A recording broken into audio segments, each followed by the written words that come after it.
Hola, buenos días, Radio Escuchas. Estamos en una emisión más de su programa Foro de Discusión. Hoy tenemos un programa especial en el cual no será un debate, sino una mesa de opinión acerca del tema de los huracanes, de estos hechos naturales, y nos van a proporcionar datos sumamente interesantes. Los integrantes de esta mesa de opinión es Israel, Mario Mendoza, Elvira Luna y Carlos Mauri. Comenzamos contigo, Elvira, por favor. Gracias, Laura. Bueno, yo creo que lo importante aquí sería empezar a saber qué es un huracán, de dónde viene. Y bueno, un huracán en la meteorología es el nombre que reciben los ciclones tropicales en ciertas partes del mundo. El nombre de huracán se les da principalmente en América, en Japón son llamados tifones. Y bueno, es una violenta tormenta tropical con vientos en espiral alrededor de un núcleo llamado ojo. Pero ¿cómo es que se hacen estos huracanes? Bueno, ¿cuál es la ciencia detrás de, no sé, del giro? Porque tengo un dato que nos dice que al igual que una máquina de vapor, la cual posee aire caliente y húmedo, los rayos solares hacen su función, calientan las aguas oceánicas, entonces el aire húmedo se calienta, se expande y empieza a elevarse como los globos aerostáticos. Más aire húmedo sustituye al caliente y comienza el proceso que tiene como resultado una gran presión y la formación así de ráfagas de viento a gran velocidad, que también estas se dividen en categorías. Pueden ser de categoría 1, los huracanes que alcanzan vientos de 118 kilómetros por hora y hasta la categoría 5, que es donde alcanzan los 250 kilómetros por hora. ¿Qué otro dato tienes? Pues sí, es bastante interesante los datos que nuestros compañeros están dando en este momento. La verdad es que es importante conocer todo esto porque es un fenómeno que afecta directamente a nuestro país, tal vez no a la zona del centro como lo hace en la costa, ¿no? Tanto en el Golfo como en el Pacífico, pero sí no conocer cómo es que se deriva este ciclón. Y también otra parte importante de todo esto es el hecho de que les ponen nombres de personas a los huracanes, ¿no, Israel? Claro que sí, estos nombres de los huracanes son empleados desde el siglo XIX por el meteorológico Clement. Él los empezó a usar, se hace una lista cada año que se utiliza cada 6 años, los cuales son utilizados, y empezó a utilizar más nombres de femeninos por algunas mujeres que le hacían daño. Además, bueno, también hay que mencionar en este caso que también utilizaba los nombres de los políticos que lo habían ofendido o atacado y nombres históricos o de la historia. De hecho, durante cientos de años antes de la llegada de los europeos a las Indias, los huracanes eran nombrados según la festividad que se celebraba el día después de que la tormenta golpeaba la región. Entonces, o sea, ya la tradición de ponerle nombre a los huracanes pues ya es bastante vieja. Después de la llegada de los europeos a las Indias y de la expansión de la religión cristiana, pues empezaron a utilizar los nombres de los santos del día en el que el huracán tocaba tierra. Entonces, por eso a veces se llamaba San Francisco o San Fulanito. Muchos años después, durante la Segunda Guerra Mundial, los ciclones tropicales solo recibían nombres femeninos, principalmente para ayudar a los pronosticadores, y en cierto modo de una manera ad hoc. Adicionalmente, la novela escrita en 1941 por George R. Stewart, llamada Storm, ayudó a popularizar el concepto de dar nombre a los ciclones tropicales. Pues qué eso tan curioso, ¿no? Tan peculiar eso de que le pongan nombres de personas a los huracanes. O sea, si ya vimos bien de dónde surge, porque, pues digo, esta persona dice que era porque las mujeres que le habían hecho daño, ¿no? Y un huracán hace bastante daño al lugar donde toca tierra, pero a mí la verdad es que me da como, no sé, como gracia, ¿no? El hecho de que le pongan nombres de personas. De repente, cuando era niño, escuchaba yo, ¿no? Así como, no, el huracán Paulina, devastó Acapulco. Y dice, pero ¿por qué el huracán Paulina? O sea, ¿por qué Paulina? ¿Por qué qué es lo que sucede con todo esto? Pero ya en este momento estamos resolviendo esta duda, ¿no? De por qué surge el ponerle nombres a los huracanes, por qué llamarlos de alguna forma, y yo creo que a veces eso ese nombre de personas nos va a remontar muchas veces a la tormenta, ¿no, Israel? Claro, pero también hay otra forma, no solo que se clasifican los huracanes de acuerdo al nombre, sino también, como lo mencionó Mauri, se ordenan también de acuerdo a categorías y de acuerdo a la intensidad o daños que provocan. Las categorías, voy a mencionarles algunos ejemplos de datos históricos que son desde la categoría mínima, utilizando el nombre de Marilyn, que fue en septiembre de 1995. Después está Berta, que fue en julio de 1996. Y en otra categoría, que es la categoría 2, que están en daños moderados, tenemos a Santa Clara, en agosto de 1956. Después sigue la categoría 3, que son extensos. Está San Crispín en septiembre de 1932. Y en extremos está a Hugo de 1989, a Luis de 1995. Y los que son los, por último, la categoría 5, los que son fuertes, catastróficos, tenemos a San Felipe, que fue en septiembre de 1928. Bueno, y además, la página sinembargo.mx hizo un listado de los 10 huracanes más fuertes en México. En el lugar número 1 encontramos a Gilberto, que se formó el 8 de septiembre de 1988, cerca de las islas Barlovento, y tocó tierra por primera vez el 12 de septiembre en Jamaica, y 2 días después llegó a Yucatán. Y ya cuando tocó Yucatán estaba convertido en un huracán de categoría 5. Alcanzó vientos de hasta 295 kilómetros por hora y es considerado por la Organización Meteorológica Mundial como uno de los más intensos, devastadores y mortíferos registrados en el Océano Atlántico durante el siglo XX. Los daños tras su paso se calculan más o menos en unos 5.5 mil millones de dólares, o sea, bastantito, ¿no? Otro de los más destructivos fue que se dio en agosto del 2007. Este huracán se llamó Dean y afectó a Santa Lucía, Martinica, Dominica, la República Dominicana, Jamaica, Haití, Belice y México. Este tuvo vientos que alcanzaron 280 kilómetros por hora y dejó 39 muertos tras su paso. O sea, creo que sí estamos hablando de palabras mayores con este tipo de fenómenos naturales, ¿no? Sí, otro que tengo es el huracán Wilma, que no lo podemos dejar de lado, el cual fue uno de los más destructores que haya pasado por las costas mexicanas en el mes de octubre, en el 2005, donde los daños catastróficos se calculan en 7.5 billones de dólares, en el cual el ojo pasó por la isla de Cozumel para hacer contacto en Playa del Carmen, en Campeche, y las pérdidas también afectaron en cuanto al turismo, a la agricultura y a las actividades económicas de esa región. Pues sin duda alguna algo bastante fuerte, pero también otro huracán bastante famoso y fuerte que tocó tierras mexicanas fue el huracán Kena, una tormenta tropical que inició de esa manera y se convirtió en un huracán con vientos sostenidos de 120 kilómetros por hora. A lo mejor no tanto como los mencionaste anteriormente, sin embargo, pues esta tormenta pasó muy cerca del sur de Manzanillo y pues alcanzó su mayor fuerza en la madrugada del día 25 de octubre del 2002, cuando se encontraba a 150 kilómetros al oeste de Cabo Corrientes, Jalisco. Kena tocó tierra en Nayarit con vientos de hasta 230 kilómetros por hora. Se convirtió en el segundo huracán más poderoso sobre México entre 1980 y 2002, solo superado por Gilberto, uno de los huracanes que ya se había mencionado, que fue el primero de esta lista, de los más devastadores y más fuertes, y que incluso se ha tomado para la historia. Este huracán dejó 4 muertos y pérdidas por 101 millones de dólares. Así que bastante trágico y bastante fuerte lo que estas tormentas pueden ocasionar cuando tocan tierra, ¿no? Pues así es, Mario, como es demasiado fuerte y catastrófico estas tormentas, debemos tener en cuenta algunas medidas generales, como son antes, durante y después. Pues antes debemos de averiguar si se vive en una zona inundable, desarrollar un plan de emergencia con la familia, dónde refugiarse y dónde encontrarse luego del desastre. Enseguida, pues tenemos que lugar un refugio cercano, hacer un inventario de la propiedad, averiguar si cubren los seguros, mantener las alcantarillas y canales tales limpias toda la temporada, así como cortar las ramas de los árboles que podrían interferir en la cablería eléctrica. También tener siempre disponibles protección de madera, aluminio y otros materiales para las ventanas y puertas. Contar con radio portátil, de baterías, por supuesto, porque pues la energía eléctrica es la que siempre por regular falla. Baterías, linternas, velas, fósforos, comidas enlatadas. Y no puede faltar un abrelatas, ya que algunos productos no sabes dónde te vas a encontrar. Envases para almacenar agua, una caja de primeros auxilios y pues muchas veces en algunos lugares turísticos se ofrecen lo que es un manual de huracanes. Ese también lo puedes portar para tomar en cuenta esas medidas. Durante el huracán, una vez ya anunciada la probabilidad, también llamada la advertencia, que significa que hay grandes posibilidades que ocurra un huracán, debes de tomar en cuenta que debes de llenar los tanques de gasolina de todos los autos, comprar alimentos de agua potable por mínimo para 3 días.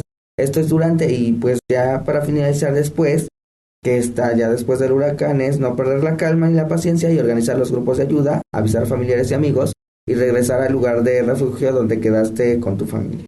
Pues ahí están algunos tips, algunas cuestiones que pueden ayudar a nuestros amigos que nos escuchan, ¿no? Cerca de la costa, cerca de los lugares donde más se afectan los huracanes, pero también en el centro del país vivimos una situación, si no es igual, se puede acercar un poquito con todas las inundaciones, ¿no? Aquí en el Estado de México, de repente, en algunas zonas, sobre todo del lado de Nezahualcóyotl, de Catepec, Necotitlán Izcalli, donde las inundaciones, ¿no? Cada año, cada temporada de lluvias se vuelven inminentes, así que pues también, ¿no? Y sería un poco también la prevención, porque creo que la ciudad en la que vives, por lo menos Toluca, no está lista para las inundaciones. Sufrimos por ahí en las semanas pasadas inundaciones en la parte de Toyocan. Paseo Toyocan es una de las avenidas, por lo menos uno de los paseos más transitados de esta ciudad. Es un recorrido que da alrededor de la ciudad de Toluca y es una de las calles más transitadas día con día. Y en días pasados no veíamos inundaciones bastante severas, donde pues había muchísimo tráfico, donde los carros se quedan varados. Entonces creo que tampoco la ciudad de Toluca está lista para recibir este tipo de ciclones, si bien pues no se puede comparar, ¿no? Un fuerte aguacero, una lluvia, una granizada con un huracán. Pues creo que va de algo particular, algo más general, ¿no? Y no estamos preparados para eso. ¿Ustedes qué opinan, Mauri? Bueno, que sí tiene razón Israel. Bueno, le agradecemos que nos haya emitido las medidas de seguridad para el saber qué hacer en caso de un huracán. Ya nos dijo el pre, el durante y el post. Yo creo que es muy importante, aunque también creo que ya en esos momentos es muy complicado seguir esas instrucciones. ¿Por qué? Por todo el caos, por todo el pánico social que hay. Y es normal, ¿no? Porque es una situación inesperada que nadie tiene. Bueno, sí se pueden pronosticar, pero ya cuando golpea, pues nadie sabe a dónde acudir, porque afecta en gran parte una gran zona de la región. Pero también pienso que hay problemas después del huracán, problemas económicos que afectan al país, afectan a los empleos y también afectan a las familias. ¿Por qué? Porque ya prácticamente es una destrucción del lugar. Ya no hay a dónde llegar a casa, por ejemplo. Entonces yo creo que tendríamos que también tener en cuenta esas medidas para, no sé, tener un ahorro, no sé, cosas así, para que ya después del huracán no sea tan complicado restablecer totalmente la sociedad. También las familias, yo creo que tienen que pensar en eso, ¿no? Pues sí, bueno, algo que también es importante tener en cuenta, al menos en las ciudades del centro, que no estamos tan acostumbrados a las inundaciones que provocan estos fenómenos naturales, es la planeación de algunas calles, como tú ya lo habías comentado, Mario. O sea, Paseo Toyocan se inunda como si de veras hubiera caído una megatromba, pero es por la falta de salidas de agua y de drenaje, y el drenaje que hay está tapado, entonces pues es inminente que se va a inundar. Yo creo que a muchas calles al menos de aquí de Toluca sí se inundan por la falta de estas medidas. En algún momento en el Distrito Federal, cuando hicieron pasos a desnivel, no me acuerdo en qué parte, la verdad, pero se les olvidó el pequeño detalle de poner el desagüe. Entonces haz de cuenta que actuó eso como una bandeja y todo el agua que caía se estancaba y muchos automovilistas quedaron atrapados, hubo muertos, hubo de todo en esa ocasión. Entonces, pues no solamente es estar preparados por si te toca en tu casa, sino también saber cómo reaccionar y qué hacer en el caso de que te toque en el carro y que por la magnífica planeación de algunas calles, pues te quedes atorado en alguna situación como esta. Otro de los factores importantes después de una inundación, pues es la salubridad, porque al quedarse estancada el agua, pues produce gases tóxicos para las personas. Desarrollan mosquitos, sale dengue. O sea, hay también que tener pues la planeación de las ciudades, tener también el suficiente equipamiento médico o saber cómo manejar esta situación salubre en cuanto a las inundaciones, porque pues cuántas afectaciones no hemos escuchado de que ya le dio hepatitis, es que hay las aguas negras ya también se desbordaron por causa de la lluvia. Entonces hay que también tener eso en cuenta, ¿no? Sí, pues también ya que comentabas esa parte, por ejemplo, no solo es Paseo Toyocan, también te encontramos en la zona de aquí de San Mateo Atenco. De repente es una zona que se inunda bastante en temporada de lluvias, sobre todo teniendo en cuenta que está muy cerca de lo que es el río Lerma. esta parte del río Lerma que pasa justamente entre San Mateo y el municipio de Lerma, y es una zona bastante peligrosa o de riesgo de inundación toda la temporada de lluvias, todo estos meses donde las tormentas no se dejan cesar, y ahí es donde de repente empiezan problemas con las aguas negras, empieza lo que tú dices, las cuestiones de salud, los problemas, casas, ¿no?, que quedan inservibles, los muebles, o sea, inundaciones de las personas que viven muy cerca de lugares donde se inunda más. Y es un problema que realmente nos afecta, ¿no? O sea, si bien un huracán no nos toca directamente, también el hecho de que haya ese tipo de lluvias constantes en Toluca también provoca muchísimos problemas. Claro, Mario, muchos de los problemas son ocasionados, pero también realmente es porque estamos acostumbrados a que termine algo y no tenemos calma ni paciencia, somos tan desesperados que queremos regresar a tomar nuestra vida como la teníamos antes. Sin embargo, esto no es un proceso, un huracán no es un proceso que es fácil. Entonces, para cubrir estas medidas de salubridad, siempre es necesario tomar en cuenta las medidas que se mencionan, como, abrir las puertas y ventanas para dejar escapar el gas por tuberías, o igual no usar fósforos hasta estar seguros que no hay escapes de gas, no volver a prender, no volver a utilizar electricidad. Y una muy importante es desinfectar agua hirviéndola por 15 minutos o agregándola 2 gotas, ya sea de cloro por cada litro, o alimentos que pudieran contaminarse. No usar agua de la red hasta que las autoridades lo dispongan, y evacuar de posesiones en bolsas resistentes. O sea, toman en cuenta esto, las medidas de salubridad van a estar mejor, y yo creo que los riesgos van a ser pocos y la salud va a estar a nuestro favor. Sí, bueno, además ya hablamos ahorita del riesgo de inundaciones. Otro riesgo que también es inminente con todo este asunto de las lluvias y de los huracanes, al menos aquí en el centro, son los asentamientos que se encuentran o muy arriba en los cerros, en las orillas, o cerca de los ríos. O sea, la lluvia lo que produce es un reblandecimiento de las tierras, y con eso pues o una de dos, o hay un deslave de un cerrito para abajo, o hay un deslave en las orillas de los ríos, y pues ahí se van las casas, se van las personas también. O sea, yo creo que también, regresando un poquito a lo que es la planeación, pues hay ciudades que, pues perdónenme, pero están planeadas con las patas. Digo, algunas están en asentamientos que parecen cuencas, entonces pues obviamente ahí se van a inundar luego con la primera lluvia. O sea, hay encharcamientos, o sea, con lluvias ligeritas te empieza a haber encharcamientos. Era lo que sucedía muy seguido en San Mateo Atenco, si no me equivoco, ¿no? Sí, también esto es parte también de la conciencia social, o la conciencia que debe tener cada persona, ¿no? Por ejemplo, hace rato comentabas que muchas veces el drenaje se tapa por la contaminación, la basura que nosotros mismos emitimos y desechamos, ¿no? Entonces también eso está provocando que nos afecten estas lluvias, que nos afecten las inundaciones, porque no tenemos esa conciencia, ¿no?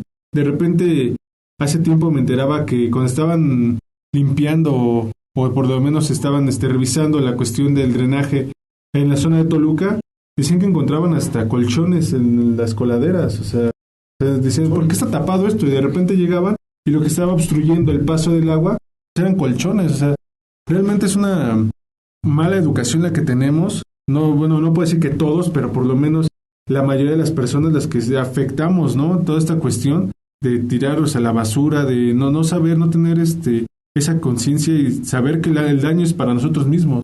O sea, no es para nadie más que para nosotros mismos. Y de repente ya no, cuando está la inundación, eso nos quejamos, pero no volteamos a ver atrás lo que hemos hecho, Elvira. Así es, Mario. Tenemos que, es una llamada de atención. Creo que tenemos que considerar que estos fenómenos están aumentando en frecuencia e intensidad debido al cambio climático que nosotros mismos propiciamos. Por lo que la potencia de estos huracanes ha sido más destructiva y será cada vez mayor si no ponemos un alto a nuestras actuales fuentes de contaminación atmosférica. Lo que tú comentabas de la educación ambiental, que lamentablemente no es para todos, pero sí no hay educación ambiental aquí en México. Todos estos precedentes son motivo suficiente para fortalecer los recursos y las políticas ambientales del país, con objeto de conservar nuestras fuentes de agua y de alimentos y de vida. Pero también debe ser un motivo para fortalecer las estrategias de protección civil, favoreciendo desde luego la participación ciudadana en brigadas de rescates. Lo que comentabas, Mario, es muy importante. ¿Por qué? Porque si estamos contaminando más nuestro país, como lo comenté, ya el huracán debido a la contaminación se hace más fuerte y cada vez más destructivo. Y a su vez lo que comentaban también del estancamiento de aguas, si no tenemos una buena educación ambiental y de contaminación, si no cuidamos ese aspecto en la sociedad, yo creo que nos va a seguir afectando y aún más. Y ya que haya pasado el huracán, aunque este sea un proceso natural, nos va a afectar. ¿Por qué? Por nuestra culpa, por no tener, repito, esa educación ambiental y no cuidar la contaminación. Así es, y bueno, hablamos en primera persona no porque nosotros contaminemos o porque solo nosotros lo hagamos, sino porque todos somos responsables de ello, ¿no? Todos estamos generando un conflicto ambiental que al final nos va a afectar a todos. O sea, debemos invitar a las personas que nos escuchan a que hagamos eso, que hagamos conciencia y a que no tiremos la basura donde sea, a que le bajemos un poquito al nivel de contaminación que generamos.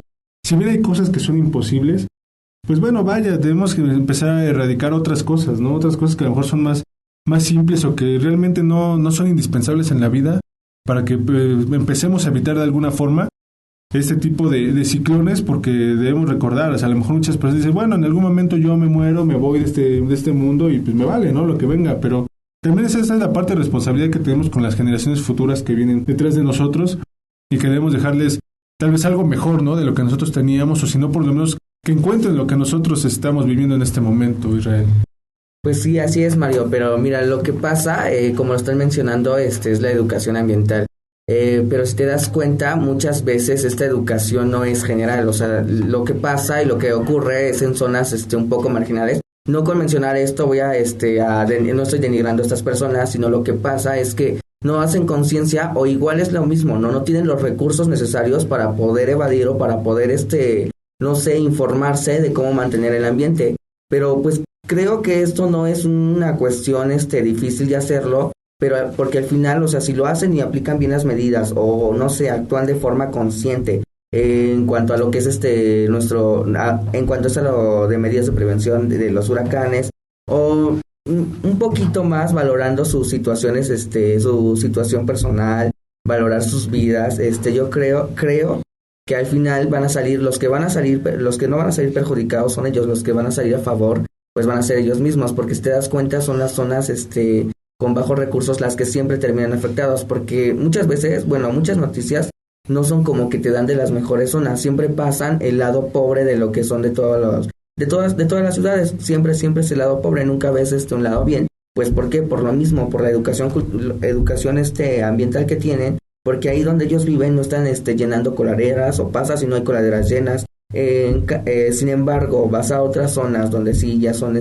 rurales o de bajos recursos, ya sean también urbanas, pues te das cuenta que, como mencionaste, hay colchones, hay zapatos, hay todo, o sea, y esto creo que pienso y los invito a depositar la basura o no sé, algunas cuestiones más aseadas en cuanto a sus áreas y todo. Sí, así es. Entonces, pues bueno, invitar a toda la gente, ¿no? No importa lo que sea, a lo mejor podemos contribuir con algo tan básico como tirar la basura en su lugar, ¿no? A veces Exacto. Vamos en el carro, a veces andamos en la calle y lo más sencillo es tirar, ¿no? La envoltura de las papas, tirarla a la calle. Pues no pasa nada, digo, a lo mejor dice, no, la gente, no pasa nada, ahí se oculta en el pasto, ahí se oculta, pero no sabemos todo lo que conlleva esta situación. Y pues invitar a la gente a que haga conciencia que no contamine, ¿no? Digo, esto es bastante básico y eso por lo menos evitará que algunas de las coladeras de esta ciudad no se tapen. La otra responsabilidad es del gobierno, como lo comenta Elvira, muchas de las zonas están mal planeadas, mal ejecutados los planes también, así que también, ¿no? Invitar a las autoridades a que chequen, ¿no? Es que chequen esta parte de de toda la cuestión del drenaje, coladeras y demás, pero vamos a empezar por nosotros mismos, ¿no? Por no contaminar, por aportar nuestro granito de arena, evitando ese tipo de situaciones, Mauri. Sí, lo comentan bien, Mario. Yo creo que un huracán no lo podemos evitar. Las lluvias que trae consigo un huracán tampoco las podemos evitar, pero sí podemos evitar el estancamiento y la propagación de enfermedades infecciosas. ¿Cómo? Sino poniendo la basura en su lugar, evitando tirarla en la calle, cuidar también las coladeras y, ¿por qué no también separar los residuos orgánicos de los inorgánicos? Y también exigir al gobierno que planee bien la infraestructura de algunos lugares para que el agua tenga fluidez y no se generen estos estancamientos y a su vez se propaguen las enfermedades de las que ya conocemos, ¿no? Enfermedades que se propagan por la contaminación del agua y que a final de cuentas solamente nos afecta a nosotros. pues sí, hay que exhortarlos a dejar con ese tabú, ese pensamiento que es de que tiras una vez la basura y es la primera vez que lo hago. O sea, no es la primera vez, bueno, igual y puedes que hagamos la primera vez, pero no sabes cuántas personas lo están haciendo por primera vez, imagínate. Entonces hay que checar eso y ayudar un poco al medio ambiente para que los cambios climáticos no estén tan alterados y pues sí, reducir un poco estos factores, que yo sé que no es algo que se pueda detener, pero es algo que podríamos contribuir a que no nos vaya mal. Así es. A ver, Laurita, te veo bastante aburrida, bastante apagada en esta mañana. Platícanos algo, por favor, dinos qué opinas acerca de las inundaciones, acerca de los huracanes. Dinos a ver tu expresión acerca de todo No, Mario, esto. para nada. De hecho, estoy poniendo atención a todas las medidas que están pues comunicando a los que nos están escuchando y bien ya lo dicen ustedes, tomar las medidas preventivas para pues no afectar a la comunidad y no ser afectados nosotros también. Y ya lo han mencionado, de no tirar basura y ser más conscientes en esa situación para que no haya inundaciones y para no tapar las coladeras. De hecho, a mí la verdad se me hace de pésimo gusto que van fumando o comiendo cualquier cosa y así al piso. La verdad es que a mí me parece nefasto de personas así y la verdad es que yo sí me he atrevido a decirles oye, ¿por qué lo tiras? Y hasta se molestan. Y sí, vaya, a veces vemos y personas de todo tipo, de toda clase social, ¿no? Vemos desde carros bastante austeros hasta carros bastante lujosos que hacen eso. A mí me ha tocado bastante de repente ver en el tráfico eso, que lo hagan. Y la verdad es que molesta bastante porque al final, como ya lo comentamos, no sabemos el daño que se genera a la larga después de hacer todo esto, ¿no? A lo mejor es una envoltura de papas, pero al final del día, a lo mejor si, no sé, 1,000 personas lo hicieron, ya contribuimos un poco más, ¿no? Se genera una gran masa de basura y también, pues sí, bastante molesto lo que sucede muchas veces con la cultura de la gente. Bueno, ¿qué les parece si ahora ya pasamos con las medidas de prevención? Vamos a ver ahora qué nos espera en qué hay en estos huracanes, que nos explique nuestra compañera Elvira en estos últimos tiempos, a ver qué, para tomar en cuenta estas medidas y llevarlo a la práctica, ¿no? Bueno, lo que comenta el diario sobre la temporada de huracanes es que este año no se espera una gran actividad de huracanes en la costa, pero pues como tú mencionas, digo, es importante estar preparado para cualquier eventualidad. Uno nunca sabe cuándo un huracán va a tomar fuerza antes de tocar alguna costa. Y bueno, prácticamente ya inició la temporada de huracanes. Esta estará terminando más o menos como por el 30 de noviembre, es lo que comenta el Centro Nacional Meteorológico.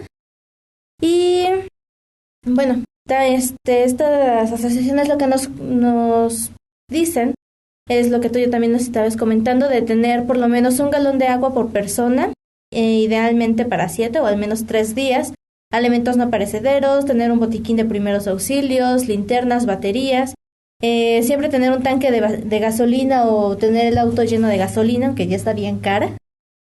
Poner dinero en efectivo, no tenerlo todo en la tarjeta, porque en este tipo de emergencias pues lo primero que se va es la electricidad. Entonces pues no va a haber cajeros automáticos. Y bueno, hay que tener también en cuenta cuáles son las zonas de peligro, que son principalmente las costas. Y bueno, sí. Pues bueno, medidas que se deben tener en cuenta para evitar, o si no, evitar por lo menos, ¿no? Poder pasar de la mejor manera todo este tipo de fenómenos naturales, Elvira. Sí, mira, algunas de las zonas de peligro, según lo que comentan en huracanes, son ambas costas, la porción del Mar Caribe y el noreste de la península de Baja California son las zonas donde históricamente ha habido mayor incidencia de huracanes, aunque mencionan que no han sido los más desastrosos. Y bueno, existen diferentes zonas que manejan. Miren, ahorita se las busco y les digo cuáles son las zonas por las que se dividen los huracanes. ¿Pero por qué? ¿Por intensidad? No, por zona de incidencias. Mira, ahorita te digo cuáles son. Las regiones principales son el Atlántico Norte, el Pacífico Noreste, pero el que maneja la Agencia Meteorológica de Japón, Índico Norte, Pacífico Suroeste, el Índico Sureste y el Índico Suroeste.